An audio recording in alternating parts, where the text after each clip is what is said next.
الحمد لله نحمده ونستعينه ونستغفره ونؤمن به ونتوكل عليه ونعوذ بالله من شرور أنفسنا ومن سيئات أعمالنا من يهده الله فلا مضل له ومن يضلل فلا هادي له ونشهد أن لا إله إلا الله وحده لا شريك له ونشهد أن سيدنا وحبيبنا ومولانا محمدا عبده ورسوله الذي أرسله بالحق بشيرا ونذيرا وداعيا إلى الله بإذنه وسراجا منيرا أما بعد فقد قال الله تعالى في كلامه المجيد وفرقانه الحميد أعوذ بالله من الشيطان الرجيم بسم الله الرحمن الرحيم قد أفلح المؤمنون الذين هم في صلاتهم خاشعون والذين هم عن اللغو معرضون والذين هم للزكاة فاعلون والذين هم لفروجهم حافظون إلا على أزواجهم أو ما ملكت أيمانهم فإنهم غير ملومين. وقال تعالى في شان حبيبه مخبرا وآمرا إن الله وملائكته يصلون على النبي يا أيها الذين آمنوا صلوا عليه وسلموا تسليما اللهم صل على سيدنا محمد وعلى آل محمد كما صليت على إبراهيم وعلى آل إبراهيم إنك حميد مجيد اللهم بارك على محمد وعلى آل محمد كما باركت على إبراهيم وعلى آل إبراهيم إنك حميد مجيد الحمد لله আল্লাহ তাআলার দরবারে শুকরিয়া মহান আল্লাহ সুবহানাহু ওয়া তাআলা আমাদেরকে আজকের পবিত্র জুমার দিনে বাদে আসর অত্যন্ত মোবারক সময়ে দোয়া কবুলের অন্যতম একটি মুহূর্ত সেই বরকতপূর্ণ সময়ে দোয়া কবুলের মুহূর্তে আল্লাহ তাআলার পবিত্র কালাম থেকে আলোচনা করবার জন্যে আমাদের সবাইকে এখানে বসার কথা বলবার কথা শুনবার জন্য তৌফিক দিয়েছেন রব্বুল আলামিনের দরবারে কালিমাত শুকর আদায় করছি আমরা সকলে বলি আলহামদুলিল্লাহ মহব্বতে আবারও বলি আলহামদুলিল্লাহ মুআজ্জিজ মুসল্লিয়ান কিরাম আল্লাহর কালাম যেমন শ্রেষ্ঠ আল্লাহ রাব্বুল আলামিন যেমন শ্রেষ্ঠ আল্লাহর কালামও শ্রেষ্ঠ আল্লাহ যেমন সেরা আল্লাহর কথাও সেরা আল্লাহর শান এবং মান যত বেশি আল্লাহর কালামের শান এবং মানও তত বেশি এই জন্যে আল্লাহ যেমন শ্রেষ্ঠ তার কালামও যেমন শ্রেষ্ঠ আর সেই শ্রেষ্ঠ কালাম যেই মজলিসে আলোচনা করা হয় সেই মজলিসও শ্রেষ্ঠ ওই মজলিসে যারা বসে তারাও শ্রেষ্ঠ। সুবহানাল্লাহ, বলুন না সুবহানাল্লাহ। তাহলে বোঝা গেল আল্লাহর কালামের শ্রেষ্ঠত্বের কারণে একটা মজলিসের শ্রেষ্ঠত্ব বেড়ে যায়, ওই মজলিসে যারা বসে তাদের শ্রেষ্ঠত্ব আল্লাহ তাআলা বাড়িয়ে দেন। সুবহানাল্লাহ। কোরআনে কারীম কি নিয়ামত! আমরা হয়তো কোরআনে কারীম নিয়ে অনুধাবন করা, গবেষণা করা, এর গভীরে ঢোকার মতো সুযোগ আমাদের কম হয় বলে আমরা হয়তো ততটা বুঝতে পারি না। আল্লাহর কালামের প্রতিটা আয়াতের মধ্যে, প্রতিটা শব্দের মধ্যে, এর প্রত্যেকটা সূরার মধ্যে এত বেশি হিদায়াত, এত বেশি নিয়ামত, এত বেশি বরকত আমাদের জন্য রয়েছে, মানব জাতির জন্য রয়েছে, যা পৃথিবীর অন্য কোনো কিতাবে, অন্য কোনো গ্রন্থে, অন্য কোনো কালামে পাওয়া যাবে না। আলহামদুলিল্লাহ, আমাদের এই মসজিদে নিয়মিত তাফসীর হয়, এটি আমাদের জন্য অত্যন্ত নিয়ামতের ব্যাপার। আল্লাহর শুকর, আমি নিজেকে ধন্য মনে করছি যে আজকে তাফসীরে আমি আপনাদের সঙ্গে সময় দিতে পেরেছি। আপনারাও খুব আগ্রহের সঙ্গে বাদে আসর সালাতের পরে আপনারা বসেছেন। আল্লাহ তাআলা আমাদের এই মজলিসকে কবুল করুন। সময়টা খুবই বরকতপূর্ণ। আপনারা জানেন, এই হাদিস আপনারা সবাই শুনেছেন, ইন্না ফিল জুমআতি লা সাআতান, জুমার দিনে এমন একটা মুহূর্ত আছে, সময় আছে,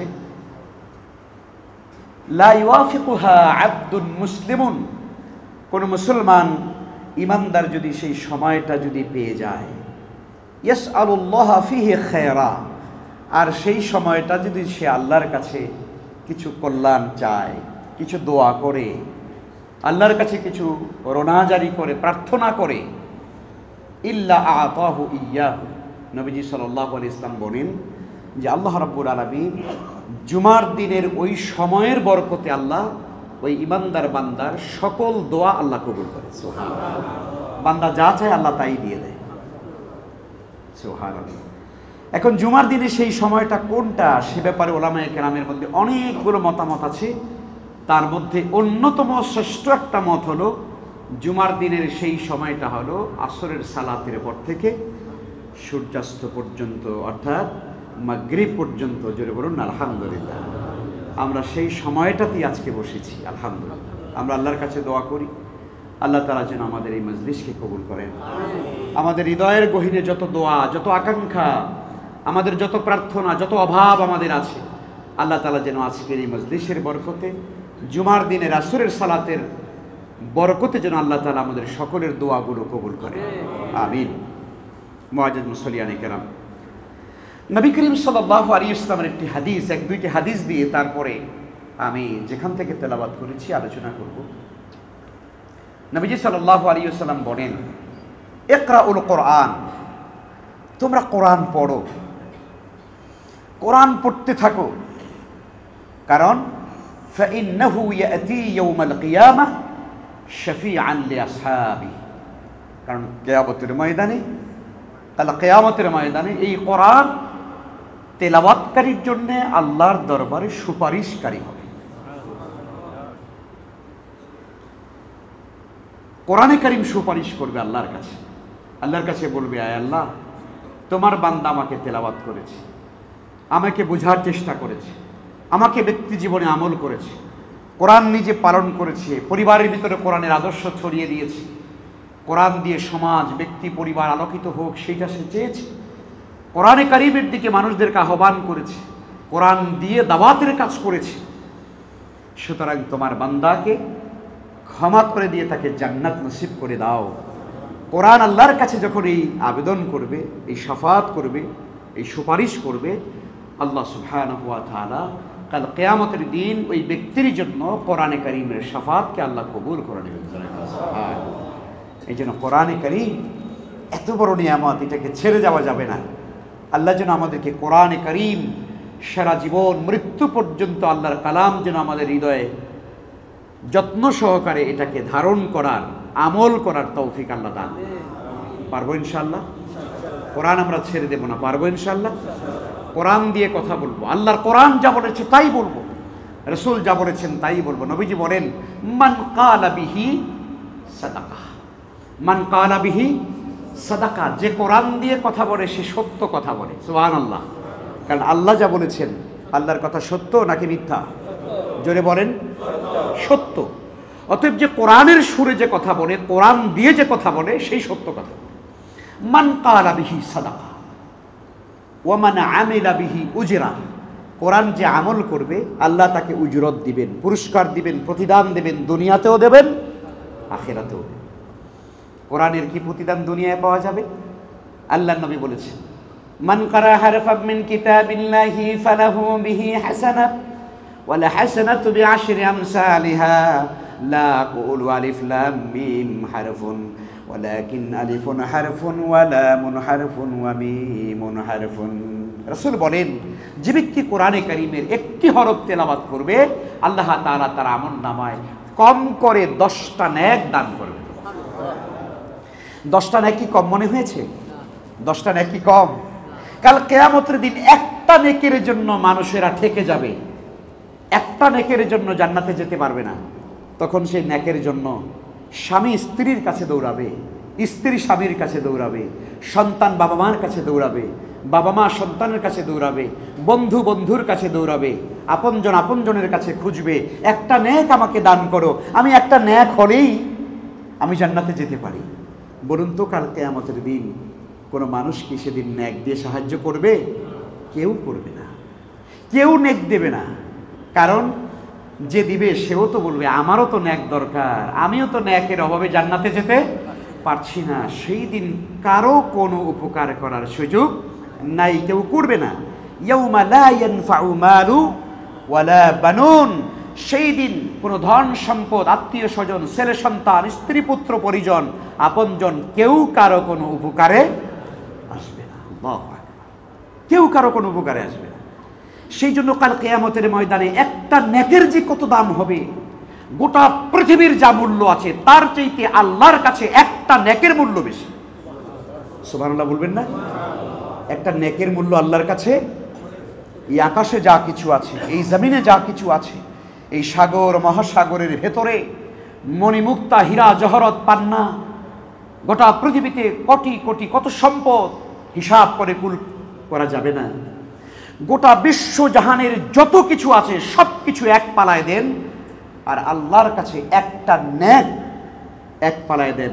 আল্লাহ সুবহানাহু ওয়া তাআলার কাছে একটা নেক আমলের সওয়াবের ওজন আল্লাহর কাছে বেশি হয়ে যাবে।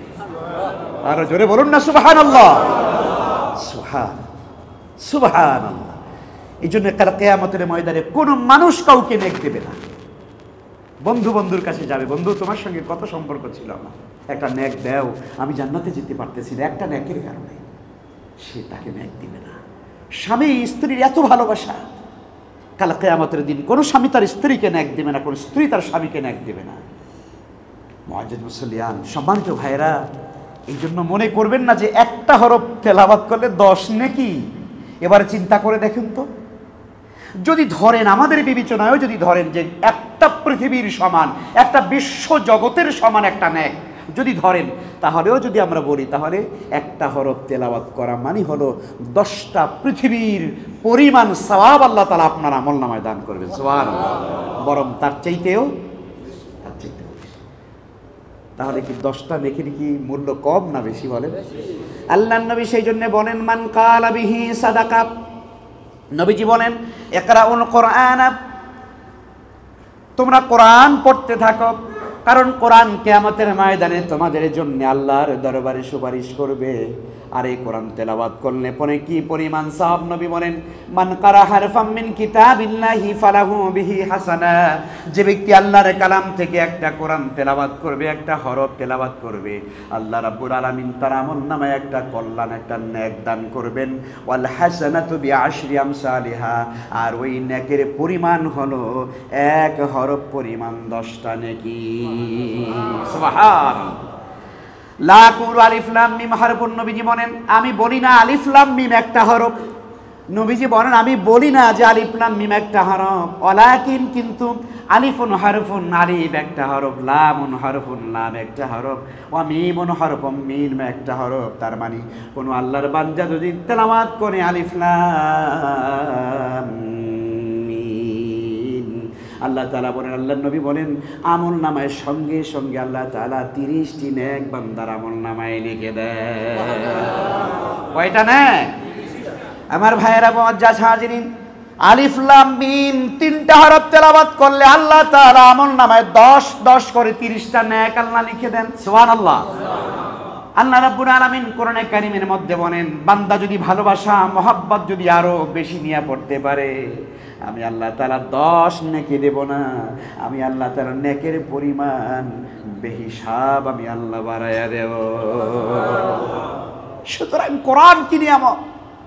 পৃথিবীতে আর একটা কিতাব আপনি পাবেন যেই কিতাবটা পড়লে পরে কোনো সওয়াব হবে, এক হরফ পড়লে, এক লাইন পড়লে, একটা কিতাব পড়লে পরে 10টা নেকি হবে, এমন বলা আছে। আল্লাহর কালাম, সেই কোরআনে কারীম আমরা পড়ব, আমরা বোঝার চেষ্টা করব, আমরা আমল করব, আল্লাহ তৌফিক দান করেন। এই জন্য নবীজি বলেন, মান কালা বিহি সাদাকা, যে কোরআন দিয়ে কথা বলে সেই সত্য কথা বলে। কারণ কোরআনের মধ্যে কোনো মিথ্যার অবকাশ নাই। মান কালা বিহি সাদাকা, যে কোরআন দিয়ে কথা বলে সে সত্য কথা বলে। ওয়া মান আমিলা বিহি উজরা, যে কোরআন আমল করবে আল্লাহ তাকে প্রতিদান দেবেন। ওয়া মান হাকামা বিহি আদালাত, আর যে কোরআন দিয়ে বিচার ফয়সালা করে, যে কোরআন দিয়ে আইন বিচার চালায়, সেই ন্যায় বিচার করল।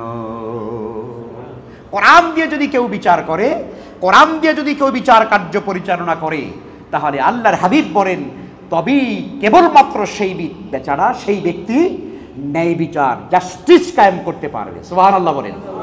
কারণ কোরআন বাণী কার? আল্লাহর বাণী।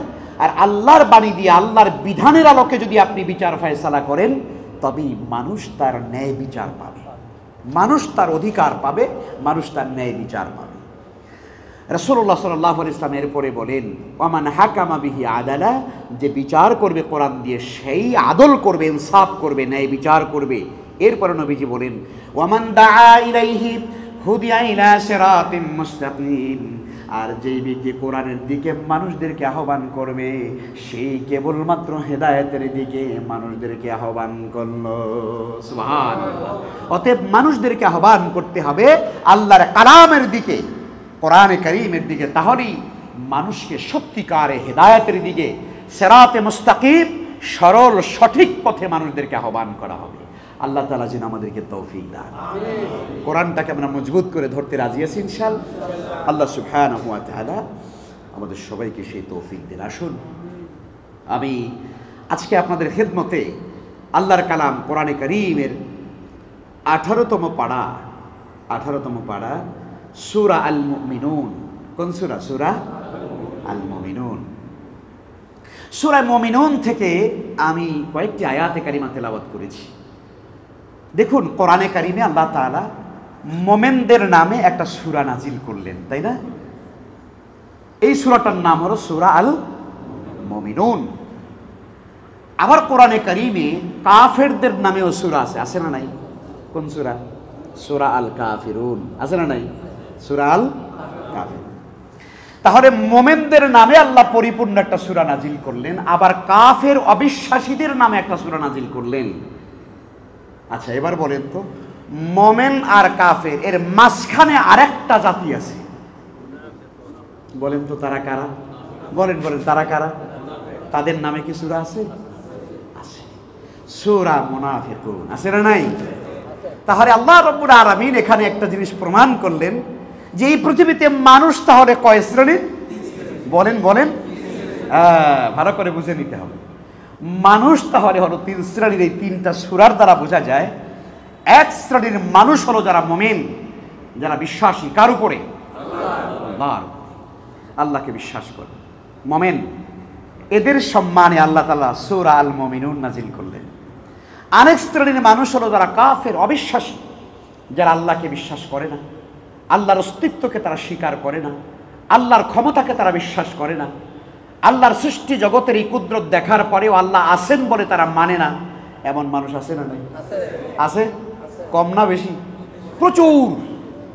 অনেক লোক আছে যারা আল্লাহর অস্তিত্বে স্বীকার করে না। তারা বলে কি, এই আকাশ, এই জমিন, এই চন্দ্র, এই সূর্য, এই পাহাড় পর্বত, নদী নালা, গাছপালা, তরুলতা, এই গোটা বিশ্ব জগৎ এইটা হলো ন্যাচারাল, এমনি এমনি হয়েছে। আচ্ছা ভাই বলেন তো, পৃথিবীতে কোনো জিনিসই কি এমনি এমনি হয়? আমি যে টেবিলটার উপরে বসেছি, যদি কেউ বলে দেখলাম হঠাৎ জঙ্গলে গিয়ে একটা গাছ দাঁড়িয়ে আছে, হঠাৎ করে দেখলাম গাছটা শুয়ে পড়ল, এরপরে দেখি যে গাছটা অটোমেটিক তক্তা হয়ে গেল, তক্তাটা পরিষ্কার হয়ে গেল, আবার দেখলাম যে একটা সাইজ মতো একটা টেবিল হওয়ার জন্য যা লাগে একটা তক্তা আর একটার সঙ্গে এরকম লেগে লেগে একটা সুন্দর ব্যবহার করার উপযোগী একটা টেবিল হয়ে গেল। এরকম কোনো মানুষ যদি বলে, তাহলে বলবে যে এরে ঢাকা মেডিকেলে নিলে কাজ হবে না, এরে নিতে হবে পাবনা। কোথায় নিতে হবে? কথা বলেন না, কোথায়? কেন তাকে পাবনা নিতে হবে? যে পৃথিবীতে এরকম কোনো টেবিল, কোনো চেয়ার, কোনো খাট, কোনো আলমিরা অটোমেটিক তৈরি হয় কি না? হয় না। এটাকে কাটতে হয়, এটাকে পরিষ্কার করতে হয়, মিস্ত্রি এসে এরপরে কাঠ তৈরি করতে হয়, টেবিল বানাতে হয়, খাট বানাতে হয়, আলমিরা বানাতে হয়। তাহলে পরে একটা আলমিরা অটোমেটিক হয় না। একটা মোবাইল যদি কেউ বলে, আমি গেলাম আফ্রিকার মরুভূমিতে, সাহারা মরুভূমিতে, তো সিলিকন, মোবাইলের মূল উপাদান হলো সিলিকন, মানে বালু, লোহার যে আপনার লোহিত পদার্থ, লৌহ পদার্থ, এখান থেকে আপনার সিলিকন থেকে মোবাইল তৈরি হয়। তো সিলিকন বা বালু এইটার মূল উপাদান হলো মরুভূমিতে থাকে লৌহ পদার্থ। তো আমি সাহারা মরুভূমিতে গিয়ে দেখলাম, মরুভূমির মধ্যে দাঁড়ায় আছি, হঠাৎ করে দেখি একটা বালুর ভিতর থেকে একটা মোবাইল হচ্ছে। কথা বলবে, এরকম বলবে কেউ? যদি কেউ বলে তাহলে মেডিকেল, ঢাকা মেডিকেলে জায়গা হবে না। জায়গা কোথায় হবে? পাবনায় হবে। একটা মোবাইল কিন্তু অটোমেটিক তৈরি হয় না, একটা টেবিল অটোমেটিক তৈরি হয় না, পৃথিবীর কোনো কিছু এমনি তৈরি হয় না। যদি এটাই যদি না হয়, তাহলে আকাশ, জমিন, চন্দ্র, সূর্য, আসমান, জমিন, পাহাড় পর্বত, নদী নালা, গাছপালা, মানব দানব, এগুলো কি অটোমেটিক্যালি এমনি এমনি তৈরি হয়ে গেছে? যেরকম তৈরি হয়েছে, নাকি এর পেছনে একজন মহান কারিগর আছে? জোরে বলুন, আছে কি না? বলুন তো, সেই মহান কারিগরের নাম কি? আল্লাহ সুবহানাহু ওয়া তাআলা। সুতরাং আল্লাহ সুবহানাহু ওয়া তাআলা তিনি হলেন সবকিছুর স্রষ্টা। অর্থাৎ এই বিশ্বাসে যারা বিশ্বাস করে না, তাদের পরিচয় হলো, তারা হলো কি? কাফের। তাদের পরিচয় কি? তাহলে আল্লাহর অস্তিত্বে যারা বিশ্বাস করে তারা হলো মুমিনুন, আল্লাহর অস্তিত্বে যারা বিশ্বাস করে না তারা হলো কাফিরুন। তারা মুমিনুন নামে একটা সূরা আছে, কাফিরুন নামে একটা সূরা আছে। মাঝখানে একটা প্রজাতি আছে, প্রজাতি, মাঝখানে একটা জাতি বা প্রজাতি আছে, এদেরকে বলা হয় মুনাফিকুন। কি বলা হয়? আল্লাহ তাআলা বলেন, এদের পরিচয়ের জন্যও আমি আল্লাহ কোরআনে কারীমের মধ্যে একটা স্বতন্ত্র আলাদা সূরা নাজিল করে দিলাম। সূরাটার নাম হলো সূরা আল মুনাফিক। তাহলে মুনাফিকুন কারা? মুনাফিক হচ্ছে যারা হৃদয়ের ভিতরে তারা আল্লাহর প্রতি ঈমান লালন করে না, ইসলামকে তারা হৃদয়ের অন্তঃকরণে তারা লালন করে না, কিন্তু তারা মুখে প্রকাশ করে হলো আমি একজন মুমিন। এরকম মুনাফিক রাসূল সাল্লাল্লাহু আলাইহি ওয়াসাল্লামের জামানায় ছিল। ছিল না? ছিল না? ছিল। রাসূলুল্লাহর পিছনে নামাজ পড়েছে। মাইন্ড করবেন না কেউ, হুজুরদের পিছনে তো আপনারাও দাঁড়ান যে হুজুর মনে আমারে কইতাছে না।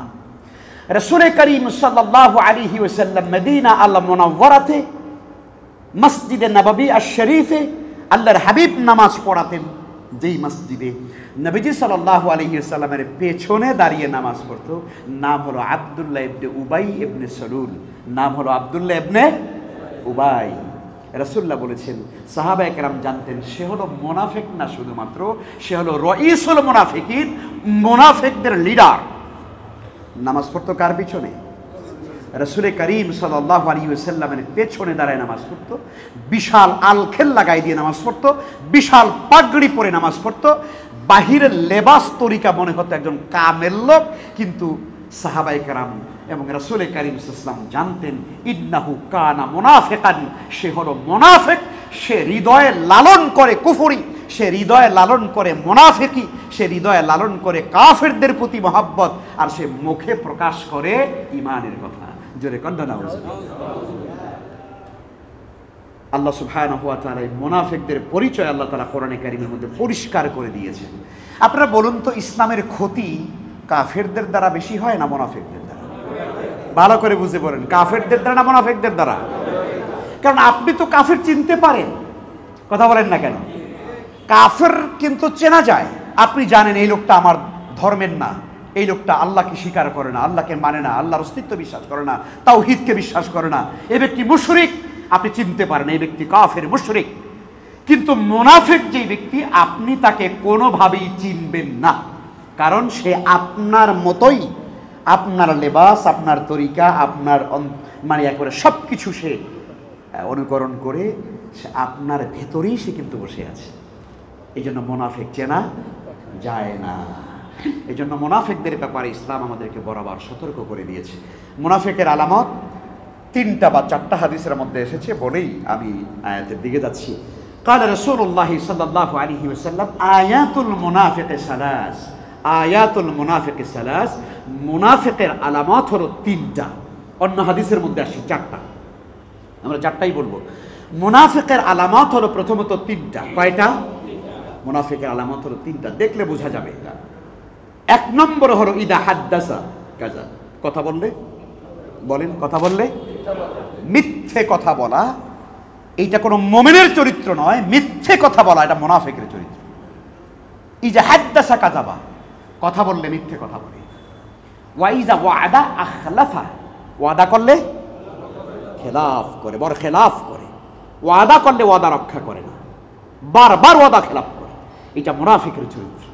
ওয়াইজা উতুমিনা খানা, আর আমানত রাখলে কোনো মানুষ টাকা পয়সা সহায় সম্পত্তি কথাবার্তা, তাই না, মূল্যবান কথা, গোপন কথা কারো কাছে আমানত রাখলে পরে সেই ব্যক্তি আমানতের খেয়ানত, আমানতের খেয়ানত করে, ওয়াদা করলে খেলাফ করে, কথা বললে মিথ্যে কথা বলে। আল্লাহর হাবিব বলছেন এই 3টা হলো মুনাফিকের আলামত। অন্য হাদিসের মধ্যে আসছে মুনাফিকের 4র্থ আলামত হলো ইজা খাসামা ওয়া ইজা খাসামা ফাজারা, যখন ঝগড়া করে কারোর সঙ্গে, তর্ক বিতর্ক করে, তখন ঝগড়া করার সময় অশ্লীল ভাষায় কথা বলে, গালাগালি করে কথা বলে, এটাও মুনাফিকের আলামত। আল্লাহ তাআলা যেন আমাদেরকে এই মুনাফিকের আলামত থেকে আমাদেরকে বেঁচে থাকার তৌফিক দান করেন।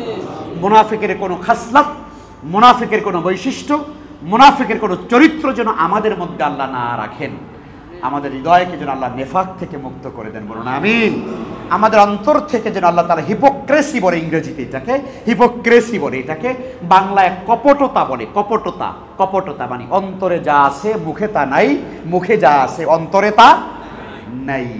এই হিপোক্রেসি থেকে, কপটতা থেকে, নেফাকি থেকে আল্লাহ তাআলা যেন আমাদের সবাইকে হেফাজত করে। তাহলে সূরা 3 শ্রেণীর মানুষের, বৈশিষ্ট্য সম্পন্ন মানুষের 3 রকমের সূরাই কোরআনে কারীমের মধ্যে আছে। মুমিনদের সম্পর্কেও সূরা আছে, কাফেরদের সম্পর্কেও সূরা আছে, আর মুনাফিকদের সম্পর্কেও সূরা আছে। আমরা মূলত আজকে প্রথম বৈশিষ্ট্য মুমিনুন, মুমিনুন থেকে, মুমিনদের বৈশিষ্ট্য সম্পর্কে সূরা থেকে আজকে আমরা তাফসীর করার নিয়ত করেছি ইনশাআল্লাহ। চলুন আমরা শুরু করে দিই ইনশাআল্লাহ। আল্লাহ রাব্বুল আলামিন বলেন বিসমিল্লাহির রহমানির রহিম, ক্বাদ আফলাহাল মুমিনুন। আল্লাহ শুরুই করলেন কি চমৎকার দিয়ে, কি সুন্দর, মানে সুন্দর আয়াত, অসাধারণ আয়াত। আল্লাহ তাআলা বললেন ক্বাদ আফলাহাল মুমিনুন। আল্লাহ বলেন মুমিনরা নিশ্চিতভাবে, নিশ্চিতভাবে মুমিনরা সফল কাম হয়ে গেছে। সুবহানাল্লাহ বললেন না? আল্লাহ কিন্তু এইটা বললেন না, খুব খেয়াল করেন, আল্লাহ কিন্তু এইটা বললেন না যে মুমিনরা সফল কাম হবে। আল্লাহ এটা বললেন। আল্লাহ কি বললেন? আলহামদুলিল্লাহ, সুবহানাল্লাহ কর না। আল্লাহ তাআলা বলেন নিশ্চিতভাবে মুমিনরা সফল কাম হয়ে গেছে। তার মানে মুমিনরা যে সফল কাম হবে এর মধ্যে কোনো সন্দেহ, কোনো সন্দেহ নেই। কাদ আফলাহাল মুমিনুন, মুমিনরা নিশ্চিতভাবে সফল কাম। এবার আল্লাহ বলতেছেন মোমেন তাহলে কারা? এবার আল্লাহ তাআলা বলেন কোন মোমেনরা সফল। সফল মোমেনদের কোয়ালিটি, সফল মোমেনদের বৈশিষ্ট্য, সফল মোমেনদের চরিত্র সম্পর্কে আল্লাহ তাআলা এবার 2 নম্বর আয়াত থেকে বলছেন, আল্লাযীনা হুম ফী সালাতিহিম খাশিউন। সেই মোমেনরা সফল কাম, সেই মোমেনরাই আল্লাহর কাছে সফলতা, পাবে কাল কিয়ামতের ময়দানে। আল্লাহ তাআলা প্রথম কোয়ালিটি দিলেন, আল্লাযীনা হুম ফি সালাতিহিম খাশিউন, যেই মুমিনরা নামাজের মধ্যে অত্যন্ত বিনয়ী। সুবহানাল্লাহ। এরপরে আল্লাহ বলছেন 3 নম্বর আয়াত, ওয়াল্লাযীনা হুম আনিল লাগবি মুরিদুন। সফল মুমিনের 2 নম্বর বৈশিষ্ট্য হলো ওয়াল্লাযীনা হুম আনিল লাগবি মুরিদুন, মুমিনরা সব সময় অযথা কাজ থেকে নিজেরা বেঁচে থাকে। সুবহানাল্লাহ। কোন সফল মুমিন? সেই ব্যক্তি যে মূল্যহীন কাজ থেকে নিজে বেঁচে থাকে। দেখেন, খুব গুরুত্বপূর্ণ একটা কোয়ালিটি আমরা আলোচনা করবো ইনশাআল্লাহ। 3 নম্বরে আল্লাহ তাআলা বলেন, 3 নম্বর তাদের কোয়ালিটি হলো আল্লাযীনা হুম লিয-যাকাতি ফাইলুন। আর সফল মুমিন হলো সেই যে যাকাত আদায়কারী, অর্থাৎ সম্পদ যখন নেশাব পরিমাণ হয়ে যায়, ডানে বামে আর চিন্তা না করে আল্লাহর খুশির জন্যে, সম্পদকে পবিত্র করবার জন্যে, আল্লাহর কাছে সফলতা পাওয়ার জন্যে, কাল কিয়ামতের দিন জান্নাতে যাওয়ার জন্যে সুন্দর করে হিসাব করে যাকাত আদায় করে দেয়। সুবহানাল্লাহ। যাকাত যারা আদায় করে এরা হলো সফল মুমিন। এরপরে আল্লাহ বলছেন 4 নম্বরে, ওয়াল্লাযীনা হুম লিফুরুজিহিম হাফিজুন। আর সফল মুমিনদের কোয়ালিটি হলো যেই মুমিনরা তাদের লজ্জাস্থানকে তারা হেফাজত করে, তাদের চরিত্রকে তারা হেফাজত করে, তাদের যৌনাঙ্গকে তারা হেফাজত করতে পারে। আল্লাহ রাব্বুল আলামিনের ভাষায়, কোরআনে কারীমের ভাষায় আল্লাহ বলেন এরা হলো সফল ইমানদার, সফল মুমিন। সুবহানাল্লাহ। আমি সম্ভবত হয়তো এর চাইতে বেশি আলোচনা হয়তো করা যাবে না, এই জন্য আমি আবার আপনাদের কাছে গোড়ায় চলে যেতে চাই। সূরা মুমিনুনের এই সূরার 1 থেকে শুরু করে 10টা আয়াত। কয় আয়াত? জোরে বলেন, কয় আয়াত? 10 আয়াত। এই 10টি আয়াত নাজিল হওয়ার পেছনে একটি সুনির্দিষ্ট কারণ আছে। কোরআনে কারীমের কোনো আয়াত, কোনো সূরা নাজিল হওয়ার পেছনের যে ব্যাকগ্রাউন্ড বা প্রেক্ষাপট, এইটাকে তাফসীরের ভাষায় বলা হয় শানে নুজুল। কি বলা হয়? বলেন, শানে নুজুল। শানে নুজুল মানে হলো অবতীর্ণ হওয়ার কারণ, নাজিল হওয়ার কারণ। মানে এই আয়াতে কারিমা কোন কারণে, কোন ঘটনার প্রেক্ষিতে নাজিল হয়েছে, এইটাকে বলা হয় শানে নুজুল।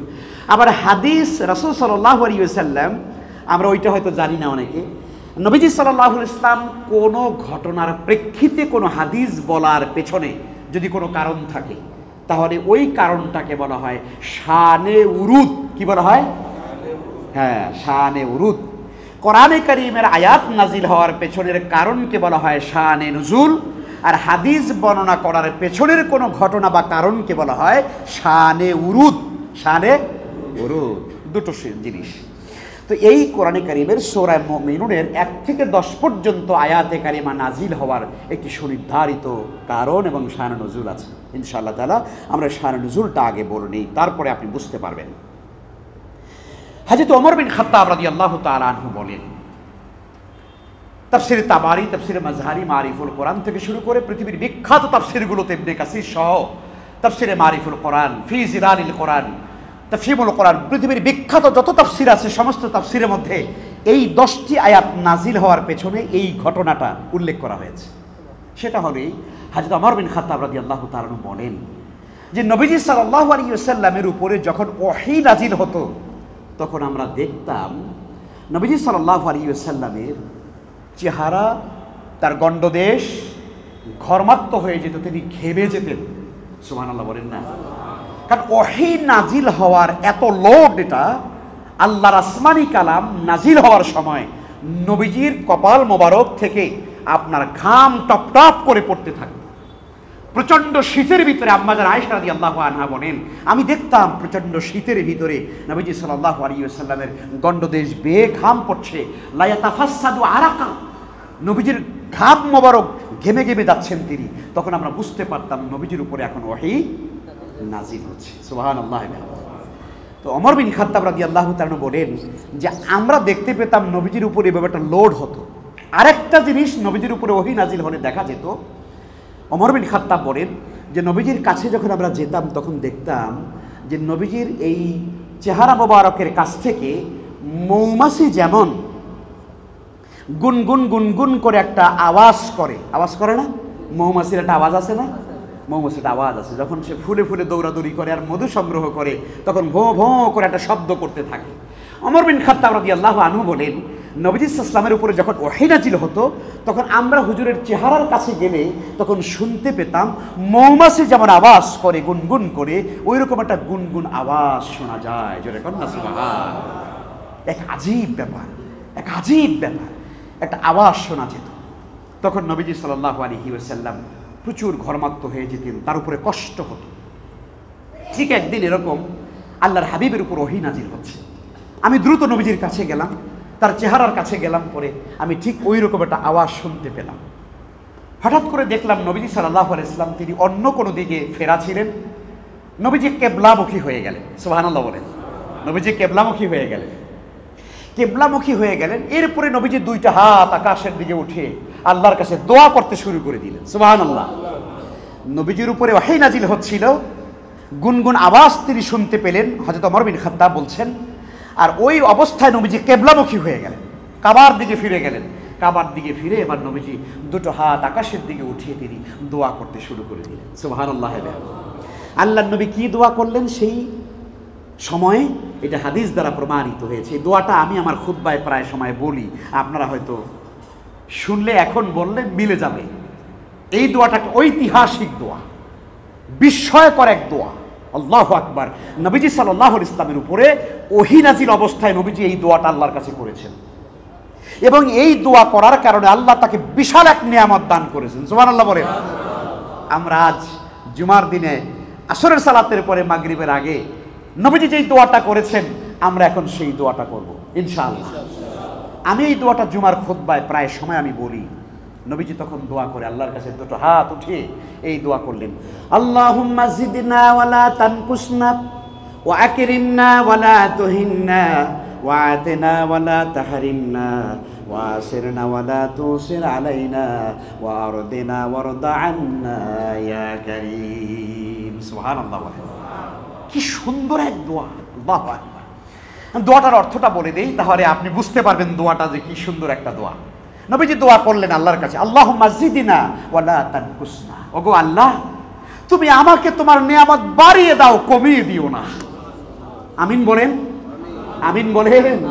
আল্লাহুম্মা জিদনা ওয়ালা তানকুসনা। আল্লাহ তুমি নিয়ামত বাড়িয়ে দাও, কমিয়ে দিও না। আল্লাহুম্মা জিদনা ওয়ালা তানকুসনা ওয়া আকরিমনা ওয়ালা তুহিন্না। আল্লাহ তুমি আমাকে সম্মানিত করো, আমার সম্মান বাড়িয়ে দাও, আমাকে অসম্মানিত করো না। সুবহানাল্লাহ। আমিন বলেন। আল্লাহুম্মা জিদনা ওয়ালা তানকুসনা ওয়া আকরিমনা ওয়ালা তুহিন্না ওয়া আতিনা ওয়ালা তাহরিমনা। আল্লাহ তুমি আমাকে তোমার রিজিক দান করো, আমাকে মাহরুম করিও না। আমিন। ওয়া আতিনা ওয়ালা তাহরিমনা। তুমি আমাকে তোমার রিজিক, তোমার দৌলত আমাকে দান করো, আমাকে মাহরুম করে দিও না, বঞ্চিত করে দিও না। ওয়া আতিনা ওয়ালা তাহরিমনা ওয়া আসিরনা ওয়ালা তুসির আলাইনা। আল্লাহ তুমি আমাকে বিজয়ী করো, আমার উপরে কাউকে বিজয়ী হইতে দিও না। আমিন। কি সুন্দর দোয়া। ওয়া আসিরনা ওয়ালা তুসির আলাইনা ওয়া আরদিনা ওয়ারদা আন্না ওয়া আরদিনা ওয়ারদা আন্না। ওগো আল্লাহ, তুমি আমার উপরে সন্তুষ্ট হয়ে যাও, তুমি আমার উপরে রাজি খুশি হয়ে যাও, আমি যেন তোমার অসন্তুষ্টিতে না পড়ি। আল্লাহ তোমার সন্তুষ্টি আমার উপরে তুমি নাজিল করো, আমাকে সন্তুষ্টি দান করো। জোরে বলুন না আমিন। কি সুন্দর এই দোয়াটা নবীজি দোয়া করলেন। আমি আরেকবার পড়ি, আপনারা আমিন বলবেন। আল্লাহুম্মা জিদনা ওয়ালা তানকুসনা। আমিন। ওয়া আকরিমনা ওয়ালা তুহিন্না। আমিন। ওয়া আতিনা ওয়ালা তাহরিমনা। আমিন। ওয়া আসিরনা ওয়ালা তুসির আলাইনা। আমিন। ওয়া আরদিনা ওয়ারদা আন্না ইয়া কারীম ইয়া রাব্বাল আলামিন। আমিন। নবীজি এই দোয়া করলেন। আল্লাহু আকবার। হযরত ওমর বিন খাত্তাব রাদিয়াল্লাহু তাআলা বলেন, আল্লাহর নবী যখন দুইটা হাত আকাশের দিকে উঠাইয়া এই সুন্দর দোয়া করতে লাগলেন, আল্লাহুম্মা জিদনা ওয়ালা তানকুসনা ওয়া আকরিমনা ওয়ালা তুহিন্না ওয়া আতিনা ওয়ালা তাহরিমনা ওয়া আসিরনা ওয়ালা তুসির আলাইনা ওয়া আরদিনা ওয়ারদা আন্না ইয়া কারীম। আল্লাহর হাবিব যখন এই দোয়া আল্লাহর কাছে করেন, আল্লাহ তুমি আমাকে নিয়ামত দান করো, আল্লাহ তুমি আমার সম্মান আরো বাড়ায় দাও, আমাকে তুমি রিজিক দিয়ে ধন্য করো, আমাকে তুমি মাহরুম করে দিও না, আমাকে তুমি বঞ্চিত করে দিও না, আমাকে তুমি বিজয়ী করো, কাফেরদেরকে আমার উপরে বিজয়ী করো না। আল্লাহর হাবিব যখন এই দোয়া করলেন, হযরত ওমর বিন খাত্তাব রাদিয়াল্লাহু তাআলা বলেন, নবীজির উপর ওহী নাজিল হওয়া শুরু হলো। আরো আল্লাহর নবী হাত নামালেন। এরপরে হযরত ওমর এবং সাহাবায়ে কেরামদেরকে বললেন, ও সাহাবীরা, আমি আল্লাহর কাছে যখন এই দোয়া করলাম, আল্লাহ তুমি আমাকে নিয়ামত বাড়ায়া দাও, আমি আল্লাহর কাছে যখন নিয়ামত চাইলাম, আল্লাহর রিজিক যখন চাইলাম, আল্লাহর রহমত যখন চাইলাম, আল্লাহর কাছে বরকত যখন আমি চাইলাম, আল্লাহ রাব্বুল আলামিন আমার উপরে কোরআনে কারীমের বিশেষ একটি সূরা, এই সূরার 10টা আয়াত আল্লাহ আমার উপর নাজিল করে দিয়েছে। তখন আল্লাহর নবী বললেন, হে আমার সাহাবীরা শোনো, আল্লাহ রাব্বুল আলামিন এই দোয়া করার পরে আল্লাহ সূরা মুমিনুনের 1 থেকে শুরু করে 10টা আয়াত আল্লাহ রাব্বুল আলামিন আমার উপর নাজিল করেছেন। সুবহানাল্লাহ বলেন। যে আয়াতে কারিমা তেলাওয়াত করেছি, যে সূরা থেকে তেলাওয়াত করেছি, এই সূরার 10টা আয়াত আল্লাহ রাব্বুল আলামিন আমার উপর নাজিল করেছেন। এবার নবীজি বলেন, মান হাফাজাহুন্না দাখালাল জান্নাহ। নবী আমার বলেন, কোরআনে কারিমের সূরা মুমিনুনের 1 থেকে শুরু করে 10 পর্যন্ত এই 10টা আয়াত যারা ভালো করে পড়বে, ভালো করে বুঝবে, আর যারা নিজের জীবনে আমল করবে, আল্লাহর নবী গ্যারান্টি দিয়ে দিলেন, দাখালাল জান্নাহ, আমার সেই উম্মত জান্নাতে চলে যাবে। সুবহানাল্লাহ। এই 10টা আয়াত আল্লাহর হাবিব আমাদেরকে জান্নাতের গ্যারান্টি দিয়েছেন। এই জন্য আল্লাহ সুবহানাহু ওয়া তাআলা যেন আমাদের সবাইকে যেন এই 10টা আয়াতের উপরে আমল করার তৌফিক দান। আমি আজকে তার 10 আয়াতের উপরে আলোচনা সমাপ্ত করা সম্ভব হবে না। আমরা এই ঘটনার প্রেক্ষিতে এই সূরার 10টি আয়াত নাজিল হয়েছে। এবার চিন্তা করে দেখুন তাহলে 10টি আয়াতের কত সম্মান, কত মর্যাদা, কত আহম্মিয়ত, কত মর্তবা রয়েছে। আল্লাহ তাআলা যেন আমাদেরকে এই 10 আয়াতের সূরা মুমিনুনের সমস্ত নিয়ামত এবং বরকত যেন আমাদের সবাইকে যেন দান করুন, আমরা বলি আমিন। এবং নবীজি সাল্লাল্লাহু আলাইহি ওয়াসাল্লাম যেই দোয়া করেছিলেন আল্লাহর কাছে, সেই দোয়াটা আমরা করলাম, সেই দোয়াটা আমরা পড়লাম। ইনশাআল্লাহ তাআলা এই দোয়াটা আপনারা পাবেন। আমার বইয়ের মধ্যে বোধহয় দোয়াটা আছে সম্ভবত, না থাকলে পরবর্তী সংস্করণ আমরা ঢুকিয়ে দেব ইনশাআল্লাহ তাআলা। তো ইনশাআল্লাহ তাআলা আমরা এই দোয়াটা নিয়মিত পড়ার চেষ্টা করব। আসেন আমরা শুরু করে দিতে চাই তাহলে। প্রথম 10 আয়াতের মধ্যে প্রথম আয়াতটা কি? কাদ আফলাহাল মুমিনুন। মুমিনরা সফল কাম হয়ে গিয়েছে, জোরে বলুন না সুবহানাল্লাহ। সফল মুমিন, এই পৃথিবীতে মুমিনরাই সফল। বলবেন হুজুর কেমন করে সফল হলাম আমরা?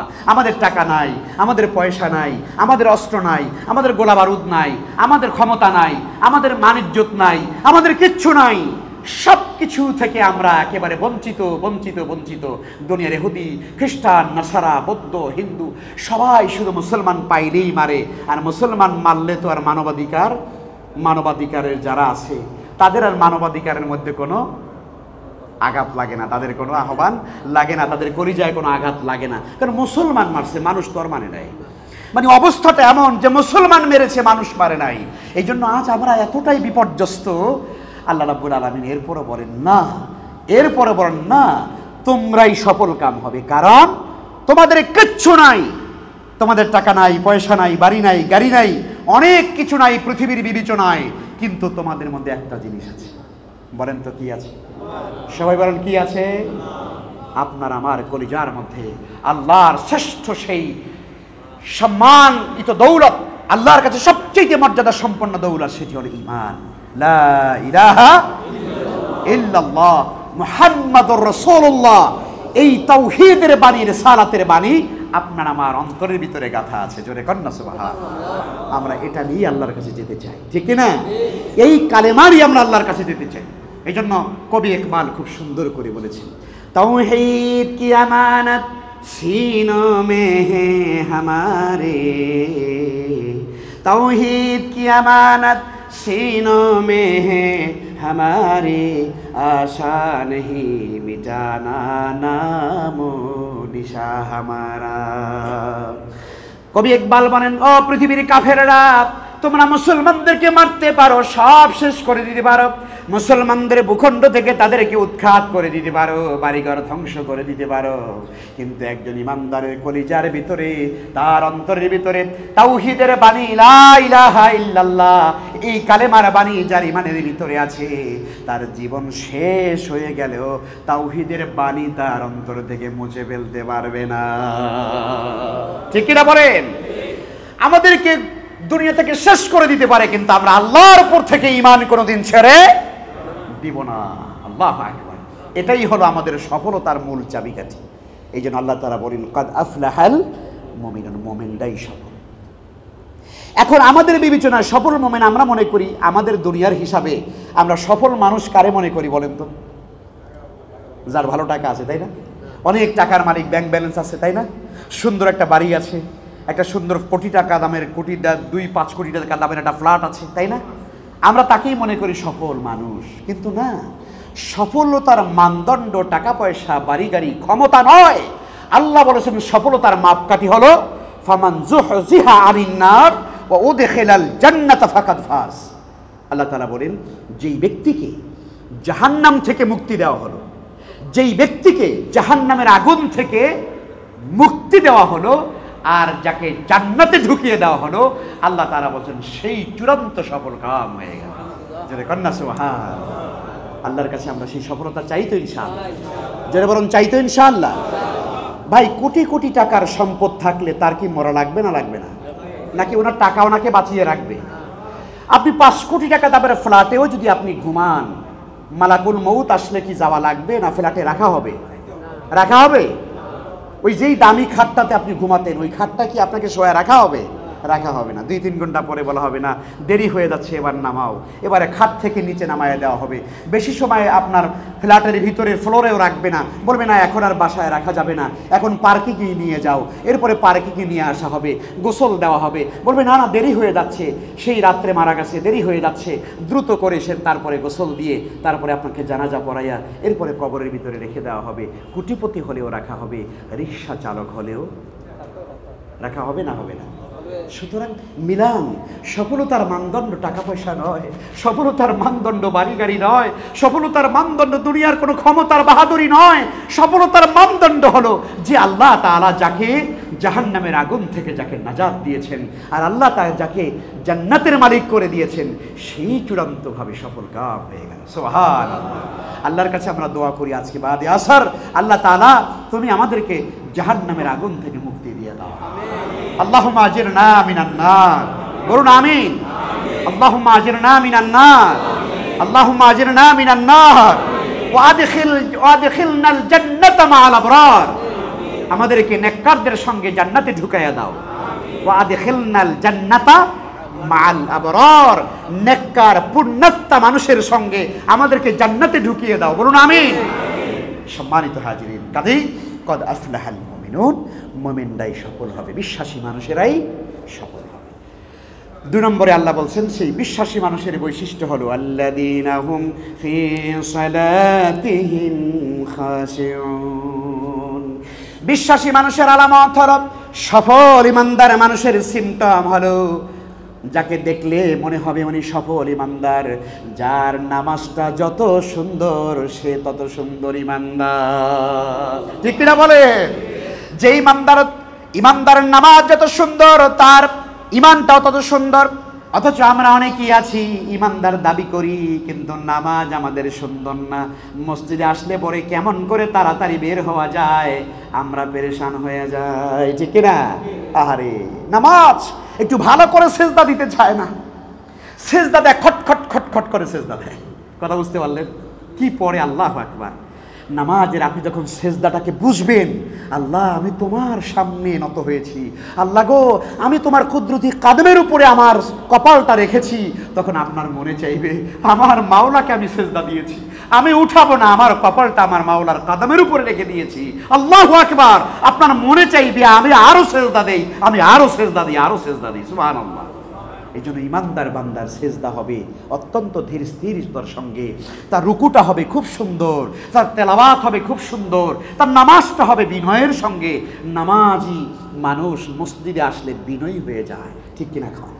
নামাজি মানুষ, পাকা ইমানদার, ভালো ইমানদার, সফল মোমেন মসজিদে আসলে পরে সে তত বেশি বিনয়ী হয়ে যায়। কারণ এই ঘরটা কার? জোরে কন্যা। তো আল্লাহর ঘরে ঢোকার পরে কি আপনার আমার ভিতরে কি বিনয় আসা উচিত নাকি ঔদত্ত আচরণ করা উচিত? কিন্তু কিছু মানুষ আছে বাহিরে ভালো থাকে, মসজিদে ঢুকলে পরে ভাবখানা একটু বাইরা যায়। কথা বলবে কি আছে? আছে। মসজিদের ভিতরে ঢুকলে পরে ভাব বেড়ে যায়, আপনি বুঝতেই পারেন না আপনি তাকওয়া কি জিনিস, আপনি বুঝতেই পারলেন না ঈমান কি জিনিস। মসজিদের ভিতরে ঢুকলে অমুকের ধমকান, তমুকের ধমকান, এই ফ্যানটা ছাড়ো, এই এসিটা ছাড়ো, এসিটা বন্ধ করে ডাকছে কেন? কেন আপনি কি 24 ঘন্টা কি আপনার ঘরে এসি চালান? কথা কন না কেন? কি রাগ করলেন আপনারা? এরকম ভাব আমাদের অনেকের বেড়ে যায় না মসজিদে আসলে? সম্মানিত হাজিরিন, খুব চিন্তা করা উচিত। মসজিদ এটা আল্লাহর ঘর, এই জায়গায় আসলে আপনার আমার আচরণ যেন আরো নরম হয়, আরো বিনয়ী হয়। আদব, আদাবুল মসজিদ, মসজিদে আসলে পরে আপনি আরো বিনয়ী হব। আমরা অনেকে আসলে মসজিদে আসলে পরে আমাদের কণ্ঠ উঁচু হয়ে যায়, ব্যবহার রূঢ় হয়ে যায়। আল্লাহ তাআলা হেফাজত করুন, আল্লাহ তাআলা হেফাজত করুন। আল্লাহর ঘরে আসলে যেন আমরা বিনয়ী হই। পারবো ইনশাআল্লাহ? জোরে বলেন না, পারবো ইনশাআল্লাহ? আপনারা মনে কষ্ট পেয়েছেন? আমি মহাব্বত করে বলছি, আপনারা মহাব্বত হিসাবে নেবেন। আল্লাহর ঘরে আসলে আরো নরম হব। আমার ফ্যান চলছে তো আলহামদুলিল্লাহ, না চলছে আলহামদুলিল্লাহ। খাদিম সাহেব দেখলে ছাড়বেন, মুয়াজ্জিন সাহেব দেখলে ছাড়বে, আরেক ভাই দেখলে ছাড়বে, আমার চিৎকার করার কিছু নাই। আমি আল্লাহর ঘরে ঢুকেছি, আমি অভাবী, আমি ঢুকেছি আল্লাহর কাছে চাওয়ার জন্য, আমি গুনাহগার, আমি পাপী। আল্লাহর ঘরে ঢুকেছি, আল্লাহ আমাকে তৌফিক দিয়েছেন। আমি একজন পাপী, আমি একজন আসামি। আসামি কেমন করে বিচারকের সামনে এসে ঔদত্যপূর্ণ আচরণ করে? সে তো হাত করজোড়ে দাঁড়িয়ে থাকে, সে তো হাত করজোড়ে দাঁড়িয়ে থাকে, আমি পাপী, আমি অপরাধী, আপনি আমাকে ক্ষমা করে দেন। তো আমরা পাপী মানুষ হয়ে আল্লাহর ঘরে আসি, মহান বিচারপতি হাকামুল হাকিমিন তার ঘরে এসেছি, তার আদালতে এসেছি, আর সেই জায়গায় এসে আমার আচরণ আরো উদ্যত হয়ে যায়। আল্লাহ যেন আমাদেরকে আরো বিনয়ী হওয়ার তৌফিক দান। পারবো না ইনশাআল্লাহ? কোনো মানুষকে আমরা মসজিদে ঢুকে কষ্ট দেব না, রাজি আছি ইনশাআল্লাহ? আপনি যদি প্রেসিডেন্ট হন, আপনি মসজিদে ঢোকার পরে দেখছেন যে একজন মানুষের ঢোকার জায়গা নাই, আপনি সেকেন্ড কদম দিবেন না। এটাই তাকওয়া। কথা বলেন, এটাই কি? এটাই তাকওয়া, এটাই আপনার পরহেজগারি। মোটে জায়গা নাই, এরপরে ফাঁক করে কান্দের উপরে দিয়ে এরকম করে সেরকম করে, কেন? কেন এটা? আল্লাহর ঘরে আসবেন, আগেই যদি আসতে মনে চায় আগে আসবেন, আগে আসতে পারেন নাই, যেখানে জায়গা পাবেন সেখানে বসবেন। কথা কন, কথা বলেন, এটি আমাদের করতে হবে। শুনুন, সুলতান মাহমুদ গজনবী রহমতুল্লাহ আলাইহি ভারতের প্রতাপশালী মুসলিম শাসক ছিলেন, নামাজি ছিলেন, আল্লাহর ওলি ছিলেন। সুবহানাল্লাহ। শাসক হলেই জালেম হইতে হয় ব্যাপারটা এরকম না, পৃথিবীতে বহু শাসক আল্লাহর ওলি ছিলেন। সুলতান মাহমুদ গজনবী রহমতুল্লাহ আলাইহি আল্লাহর জবরদস্ত ওলি ছিলেন। নামাজের সময় হয়ে গেলে পরে আর কোনো কথা নাই, দপ্তর বন্ধ করে নামাজ। সুবহানাল্লাহ কন্যা। উনি একদিন প্রজাদের অবস্থা দেখার জন্য ঘোড়ার পিঠের উপরে চড়ে, সঙ্গে তার খাদেম সাওবান, নাম তার সাওবান, সাওবানকে পিছনে বসাইয়া সুলতান মাহমুদ গজনবী রহমতুল্লাহ আলাইহি উনি বেরিয়েছেন জনগণের অবস্থা দেখার জন্য। ইতিমধ্যে আজান হয়ে গেছে। সাওবানকে বলছে, সাওবান চলো মসজিদে যাই, নামাজ পড়ি। সঙ্গে সঙ্গে মসজিদে ঢুকে গেলেন। নামাজের জন্য ইকামাত হয়ে গেল। সুলতান মাহমুদ গজনবী ভারতবর্ষের প্রতাপশালী মুসলিম শাসক আল্লাহর ঘরে গিয়েছেন নামাজের জন্য। সুবহানাল্লাহ কন। বড় প্রশাসক, ডিসি, এসপি, এমপি সাহেব, মন্ত্রী সাহেব, ওরা আল্লাহর ঘরে আসলে সম্মান কমে যায় না সম্মান বাড়ে? কথা কন। তো উনি ঢুকেছেন মসজিদে নামাজের জন্য, কাতারের ভিতরে দাঁড়িয়েছেন। দাঁড়াবার পরে উনি যেই জায়গায় দাঁড়িয়েছেন, এখন ওনার পাশে আর কেউ দাঁড়ায় না। বাদশাহ ওনার পাশে দাঁড়াইলে তারা মনে করতেছে বেয়াদবি হয়ে যাবে। তো সুলতান মাহমুদ গজনবী উনি দাঁড়িয়েছেন, ওনার ডানে অথবা বামে এক জায়গায় জায়গা ফাঁকা আছে। তো তার যে খাদেম সে পেছনে দাঁড়াইছে, বাদশার পাশে দাঁড়ানো যাবে না, পেছনে দাঁড়াইছে। সুলতান মাহমুদ গজনবী রহমতুল্লাহ আলাইহি বলেন, সাওবান আমার পাশে এসে দাঁড়াও। তো খাদেম আসতেছে না, হাত কাছামাছি করে হুজুর বেয়াদবি হয়ে যাবে। এবারে সুলতান মাহমুদ গজনবী রহমাতুল্লাহ আলাইহি সাওবানের হাত ধরে তারপরে তার পাশে এসে দাঁড় করায় দিলেন। সুবহানাল্লাহ কর। সুলতান মাহমুদ গজনবী রহমাতুল্লাহ আলাইহি তার খাদিমকে হাত ধরে তার পাশে এনে দাঁড় করায় দিলেন।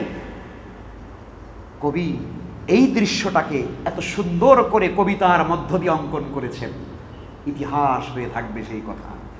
কবি খুব সুন্দর করে বলেন, এক হি সাপে মে খড়ে হো গই মাহমুদ আয়াজ, সাওবান আয়াজ, এক হি সাপে মে खड़े हो गई महमूद आयाज, न कोई बंदा रहा न कोई बंदा नवाज। सुबहानाल्लाह বলেন।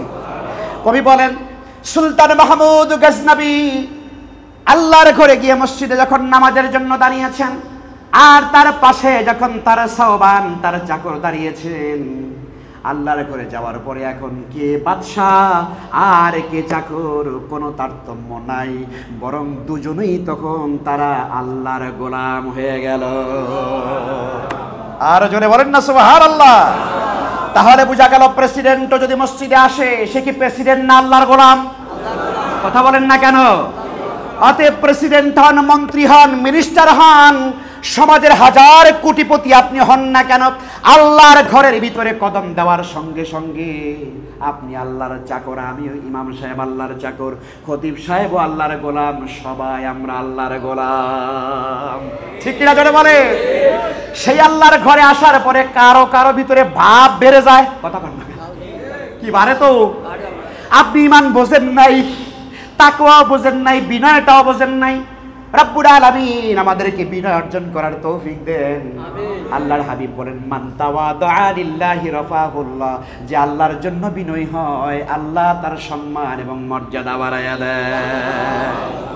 বিনয়ী হলে আল্লাহ সম্মান বাড়ায়া দেয়। এই জন্য নামাজের মধ্যে আমরা বিনয়ী হব ইনশাআল্লাহ। নামাজের রুকু সিজদাগুলো সুন্দরভাবে করব। আজান হয়ে গেছে না? তো সম্মানিত হাজিরিন, মুআজ্জিন, মুসল্লিয়ানে কেরাম, দুটো আয়াতের উপরে কথা হলো, 10 আয়াত রয়ে গেল। আল্লাহ চাইলে ইনশাআল্লাহ তাআলা ভবিষ্যতের উপরে আমরা আলোচনা করব।